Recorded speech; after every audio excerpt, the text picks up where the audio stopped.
এখানে অনেক দ্বন্দ্ব আছে বাংলাদেশে, আছে না? মাসলাক নিয়ে খুব দ্বন্দ্ব হয়। সালাম দেওয়ার আগে টুপি দেখে, তার পীরের রঙের টুপি কিনা, কল্লি গনে কয়টা, ঠিক না? আমার মাসলাকের কিনা। ভাই, মাসলাক যার যার, দিন ইসলাম সবার। কার টুপি কি রং এগুলো দেখার দরকার নেই। তিনটা স্বার্থে আমরা এক হয়ে যাব। ইসলামের সুমহান স্বার্থ রক্ষায় আমরা ঐক্যবদ্ধ হয়ে যাব।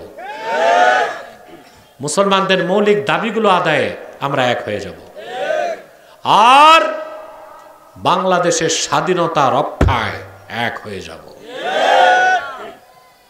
কিসের ভারত? এ তো তৃতীয় বিশ্বের তৃতীয় শ্রেণীর একটি ভঙ্গুর রাষ্ট্র। তৃতীয় বিশ্বের তৃতীয় শ্রেণীর ভঙ্গুর রাষ্ট্র। ও নিজের 7 সিস্টার নিয়ে বিপদে আছে, বুঝলেন? ও কি করবে? আমরা টেনশন করি মার্কিন আগ্রাসন নিয়ে। কোনটা নিয়ে? তা আমাদের দেশকে আগ্রাসন মুক্ত রাখতে হবে, এই জন্য এক হইতে হবে। কে কোন দল এগুলো দেখবেন না। আর একটা কথা বলে দিই, অনেকে আওয়ামী লীগের রাজনীতি করছে, এলাকায় আছে, মিলেমিশে থাকবেন। অপরাধী যারা, ওদের শাস্তি চাই।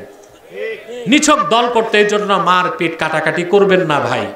কারণ ওই লোকটা যদি মুসলিম হয় আপনারই তো ভাই, তার গায়ে হাত দেওয়া আপনার জায়েজ হবে না। যে নেতাগুলো চোর, খুনি, সন্ত্রাসী, লুটপাট করছে, এগুলোর বিচার হোক। আর শুধু দল করছে এই মানুষগুলোকে আপনারা ক্ষমা সুন্দর দৃষ্টিতে দেখবেন। মনে থাকবে? আর তিনটি স্বার্থে এক হয়ে যাবেন। কটা স্বার্থে?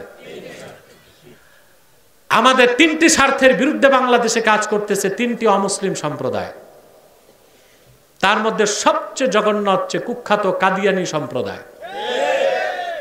নিঃসন্দেহে তারা কাফের এবং অমুসলিম। তাদেরকে যারা কাফের বলবে না, তারাও কাফের।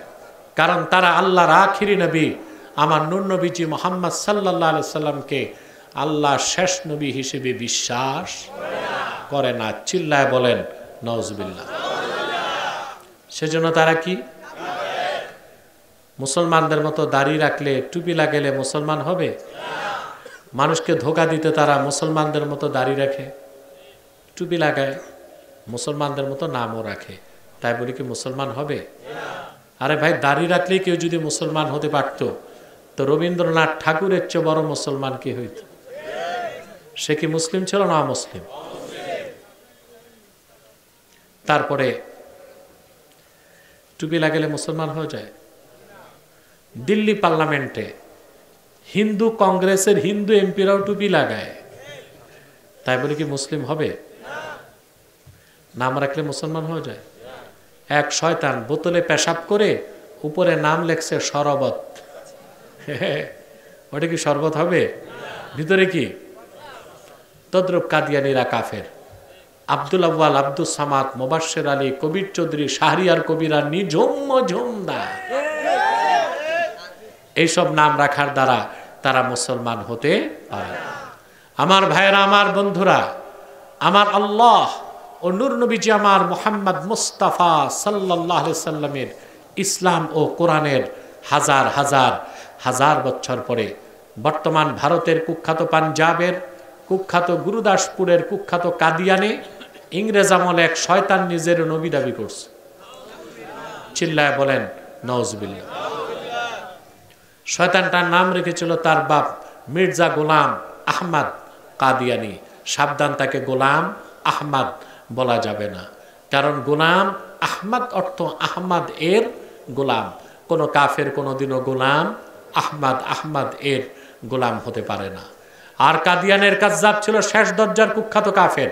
সে গোলাম আহমদ এর গোলাম ছিল না, সে ছিল কুখ্যাত শয়তানের কুখ্যাত গোলাম।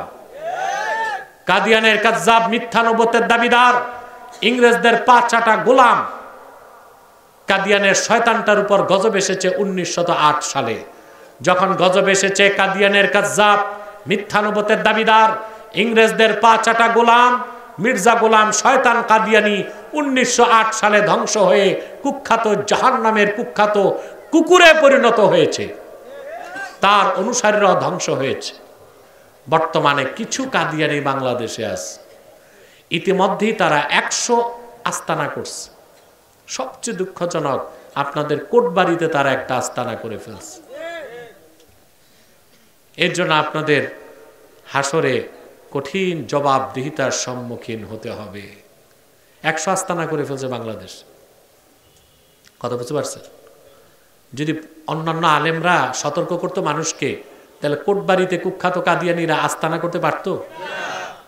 ওরা তো কাফের, ওদের উপাসনালয়কে তো মসজিদ বলা যাবে না। মসজিদ বললে আপনি বেঈমান হয়ে যাবেন। হিন্দুদের উপাসনালয় মন্দির, খ্রিস্টানদেরটা গির্জা, বৌদ্ধদেরটা প্যাগোটা। কাদিয়ানিরা তো তাদের চেয়েও বড় কাফের, তাদের উপাসনালয় মসজিদ হতে পারে না, সেটাও একটা শয়তানি আস্তানা। নাম পরিবর্তন করে করে তারা মিথ্যা পরিচয় দেয়।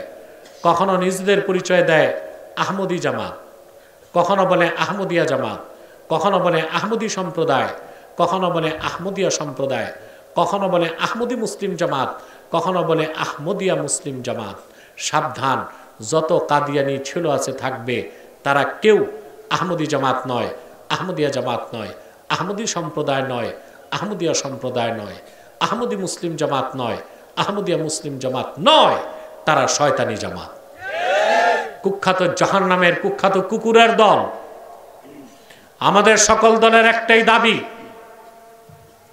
অনতি বিলম্বে স্বাধীন বাংলায় শয়তান কাদিয়ানীদেরকে রাষ্ট্রীয়ভাবে অমুসলিম ঘোষণা করতেই হবে, করতেই হবে, করতেই হবে।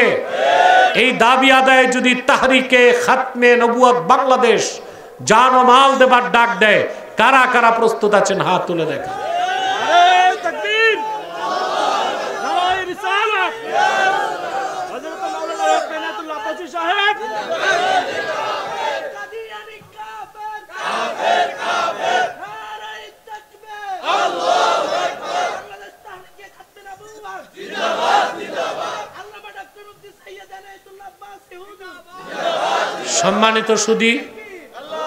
সম্মানিত সুধী, তাদেরকে অর্থনৈতিক সহযোগিতা করবেন না? করবেন? করেন? জি। প্রাণ কোম্পানির যত জিনিস তাদের, সেজান কোম্পানির জুস তাদের, আর FL এর পণ্যগুলো তাদের, প্রথম আলো, ডেলি স্টার, কালের কণ্ঠ, এগুলো তাদের। এগুলো ধরবেন না, কিনবেন না, বেচবেন না। রাজি আছেন? All time. এটাও এই কুখ্যাত কাফেরদের। হ্যাঁ, এগুলো জেনে নিবেন, আমার সংগঠনের লোকজন জানে। ক্লিক আরো যা যা আছে, কুখ্যাত কাফের কাদিয়ানীদের পণ্যগুলো ধরবেন না, কিনবেন না, বেচবেন না। মনে থাকবে?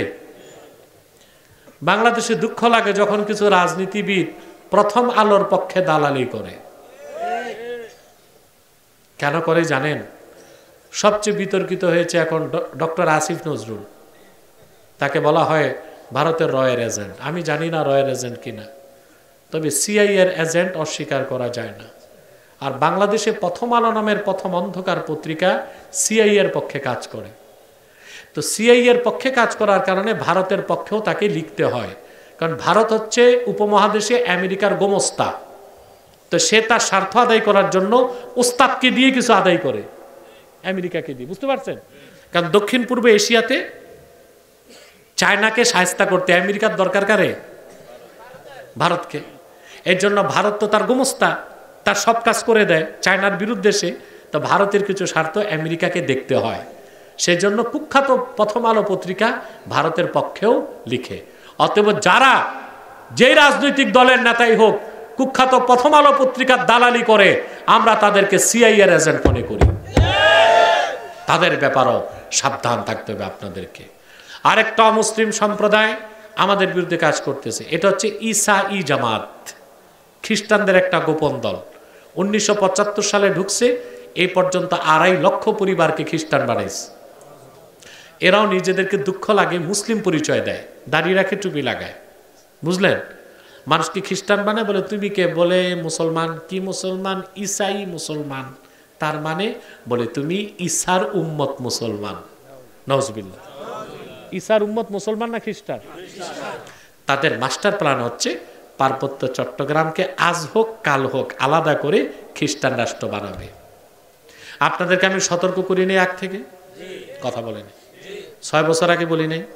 10 বছর আগে বলি নাই? 12 বছর আগে বলি নাই? তারপর কথাগুলো অন্যরা বলছে কিনা? পালানোর আগে বলছে? কথা বলে না। পালানোর আগে বলে গেছে, কিন্তু এত দেরিতে শুনলা কে? আগে শুনলা না কেন? কথা বলে না। এখন আপনারা দেখতে পাচ্ছেন বার্মার যে রাখাইন, এটা আরাকান আর্মি দখল করে নিচ্ছে, বিদ্রোহীরা। আর বাংলাদেশের সাথে বার্মার সীমান্ত হচ্ছে 270 কিলোমিটার। মার্কিনীদের চাল হচ্ছে রাখাইন রাজ্যকে, আরাকান যেটা পূর্ব নাম, এটাকে একটা বৌদ্ধ রাষ্ট্র বা খ্রিস্টান রাষ্ট্র বানাবে, ভারতের মিজোরামকে আলাদা করবে, বাংলাদেশের পার্বত্য চট্টগ্রামকে একটা খ্রিস্টান জোন তারা বানাতে চাচ্ছে। আপনাকে বসে বসে আঙ্গুল চুষবেন না? এক হইতে হবে। তাহলে ইসাই তরিকা, খ্রিস্টান মিশনারি, ওদের বিরুদ্ধে আর ইসাই তরিকার বিরুদ্ধে আপনাদেরকে গণ সচেতনতা তৈরি করতে হবে। কিন্তু আপনারা ঝগড়া করতেছেন, এ হেড টুপি 5 করলি, হেড 3 করলি, হেডটা লম্বা, হেডটা গোল, বেটা কল্লাই তো থাকবে না, টুপি বসাই বাকু। তাইলে আমার টুপি আমার কাছে থাক, তোমারটা? আরে ভাই, আমার মাদ্রাসায় যারা পড়তে যায়, দাওরায়ে হাদিস এবং ইফতা পর্যন্ত, অন্যান্য কওমি মাদ্রাসা থেকে অনেক ছাত্র পড়তে যায় 5 করলি লাগিয়ে, ভুলেও কোনোদিন বলি না টুপিটা খোলো। কেন বলবো? ওটাও তো টুপি। কথা বলে না? হ্যাঁ, যখন তার মায়া লাগে আমার মতো একটা টুপি বানায়। এটা আমি চাপিয়ে দিতে পারি না, এটা ইসলামের নির্দেশ না। টুপি নিয়ে ঝগড়া করবেন, শুধু একটাই শর্ত, কাফের মুশরিক বা চরম পর্যায়ের বেদাতীদের সাদৃশ্য রাখে এইরকম টুপি পরা জায়েজ না। এছাড়া আপনি যে কোনো টুপি পরতে পারেন। কোন টুপি লেবাসুত তাকওয়া, কোনটা আকরাবিলা সুন্নাহ, কোনটা পুরা সুন্নতের অনুসরণ। যে যত মুজাহাদা করবে সে তত বেশি সওয়াব পাবে। কিন্তু ঝগড়া করবেন। আরেকটা ফেরকার ব্যাপারে বলে দেই, হিজবুত তাওহীদ। এটা হিজবুত তাওহীদ না, এটা হিজবুত শয়তান। এটা কি? এদের কাজ হচ্ছে আলেমদের থেকে জনগণকে সরানো। এদের ব্যাপারেও সাবধান থাকবেন। পারবেন তো ইনশাআল্লাহ? আসুন ভাই মুনাজাত করি। তাহরিকে খাতমে নবুয়ত বাংলাদেশ কুমিল্লা মহানগরে যারা আছে, জুয়েল তো মাজুর আপনারা জানেন, তারপর সে কাজ করে যাচ্ছে, দোয়া করবেন তার জন্য। জেলা কমিটির মাওলানা মুজাম্মেল মিলন, এখানে কামরুল, আরো অনেকে আছে, বিশেষ করে আমার এই ছেলে সাইফুল,